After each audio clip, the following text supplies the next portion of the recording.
नमस्कार, इनॉक्स न्यूज में आपका स्वागत है। आप देख रहे हैं हिमाचल दोपहर। आइए जानते हैं क्या है अब तक की बड़ी खबरें।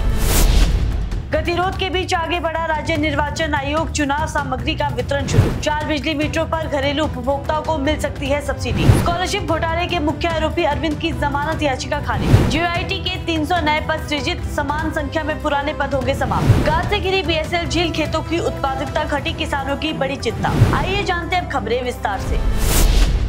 आगामी पंचायत चुनावों को लेकर राज्य निर्वाचन आयोग ने चुनाव सामग्री और बैलेट पेपरों के वितरण का पूरा शेड्यूल जारी कर दिया है। आयोग ने सभी जिला निर्वाचन अधिकारियों को निर्देश दिया है कि वे तय तिथियों पर सामग्री प्राप्त करने के लिए अनिवार्य रूप से उपस्थित रहे।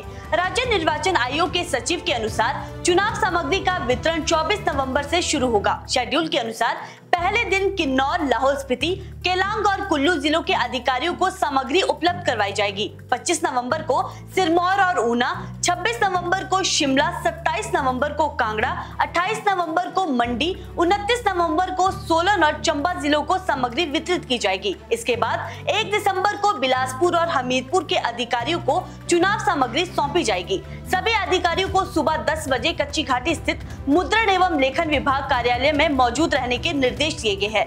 वहीं निर्वाचन आयोग ने ये भी स्पष्ट किया है कि चुनाव सामग्री विशेषकर बैलेट पेपर केवल सुरक्षित सरकारी वाहनों में और उचित पुलिस सुरक्षा के साथ ही ले जाए जाए। आयोग ने निर्देश दिया है कि जब तक इन सामग्रियों को चुनाव प्रक्रिया के लिए जारी नहीं किया जाता, तब तक इन्हें पूरी सुरक्षा में रखा जाए।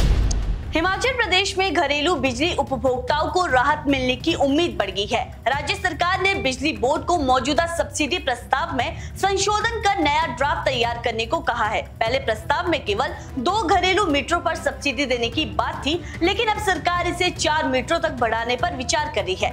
मुख्यमंत्री कार्यालय और ऊर्जा विभाग को संयुक्त परिवारों और बहुमंजिला मकानों से बड़ी संख्या में आपत्तियां मिली थी। लोगों ने कहा था कि 2 मीटरों की सीमा उनकी जरूरतों के अनुरूप नहीं है।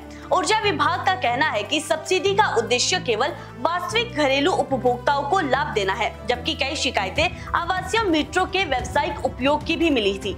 संशोधित प्रस्ताव में दुरुपयोग रोकने के लिए तकनीकी और उपभोक्ता स्तरीय सत्यापन तंत्र जोड़े जाएंगे। प्रस्ताव लागू होने पर बहुमंजिला मकानों में रहने वाले परिवारों को राहत मिलने की संभावना है। सरकार इस बात पर भी नजर रखे हुए है कि मीटरों की संख्या बढ़ने से राजस्व पर अतिरिक्त भार न पड़े। संशोधित प्रस्ताव जल्द सरकार को भेजा जाएगा और अंतिम निर्णय कैबिनेट बैठक में होगा।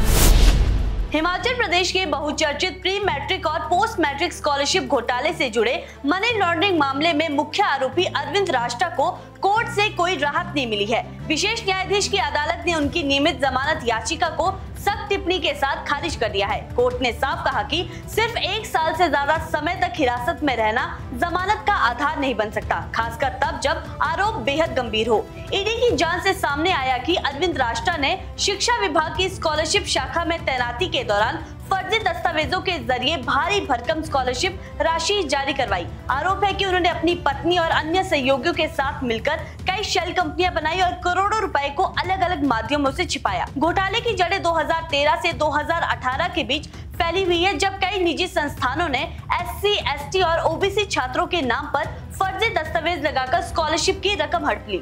शिकायतें बढ़ने पर मामले की जांच CBI तक पहुंची और FIR दर्ज होते ही ईडी ने मनी लॉन्ड्रिंग की दिशा में अपनी कार्रवाई शुरू की। मामला चार्ज फ्रेमिंग के चरण में अटका हुआ है, क्योंकि आरोपियों की अनुपस्थिति और बार-बार स्थगन की मांगों के चलते बहस पूरी नहीं हो पा रही है।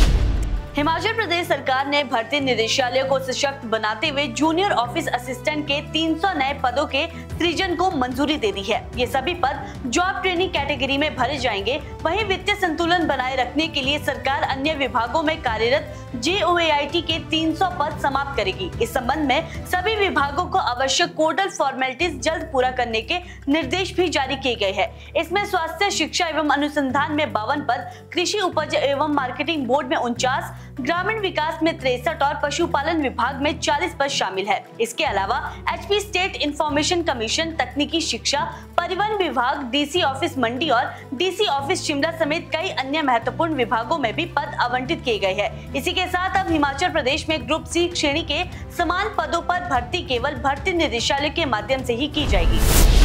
हिमाचल प्रदेश की बीएसएल झील में बढ़ती गाद अब सुंदरनगर और सुकेती खड्ड के लिए गंभीर खतरा बन गई है। गाद जमाव से उपजाऊ भूमि की उत्पादकता घट रही है, बाढ़ जैसे हालात बन रहे हैं और किसानों की आजीविका भी प्रभावित हो रही है।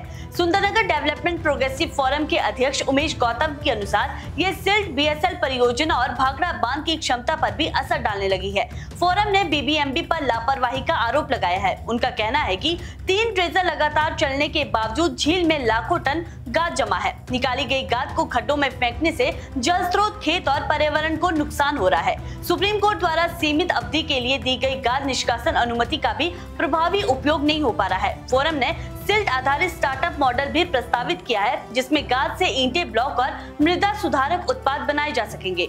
जल्द ही बीबीएमबी चेयरमैन को सिल्ट प्रबंधन पर विस्तृत रिपोर्ट भी सौंपी जाएगी। पूरे शहर का एक कंसर्न देखते हुए कि बीबीएमबी की जो लेक है, जो कि हमारे सुंदरनगर का, हम इसको एक as a beauty spot promote करते हैं, आज वहाँ पर 70% गाद भर चुकी है और देखने में वो बहुत भद्दी लग रही है। तो हम कहते हैं अभी इसका सोल्यूशन है। आज की डेट में ऐसी कोई चीज़ नहीं है जिसका सोल्यूशन नहीं है। हम कहते हैं कि इसको मैकेनिकली जो है, इसको सारा गाद को रिमूव किया जाए। आज तक जो है हमने अपने 3 महीने के लिए जुलाई, अगस्त, सितंबर की परमिशन है इनको ड्रेजिंग करने की, लेकिन जब ये ड्रेजिंग करते हैं उससे जो सिल्ट है उस सुकेती खड्ड में बैठ रही है, उससे सुकेती खड्ड की जो वाटर कैरिंग कैपेसिटी है वो कम हो रही है।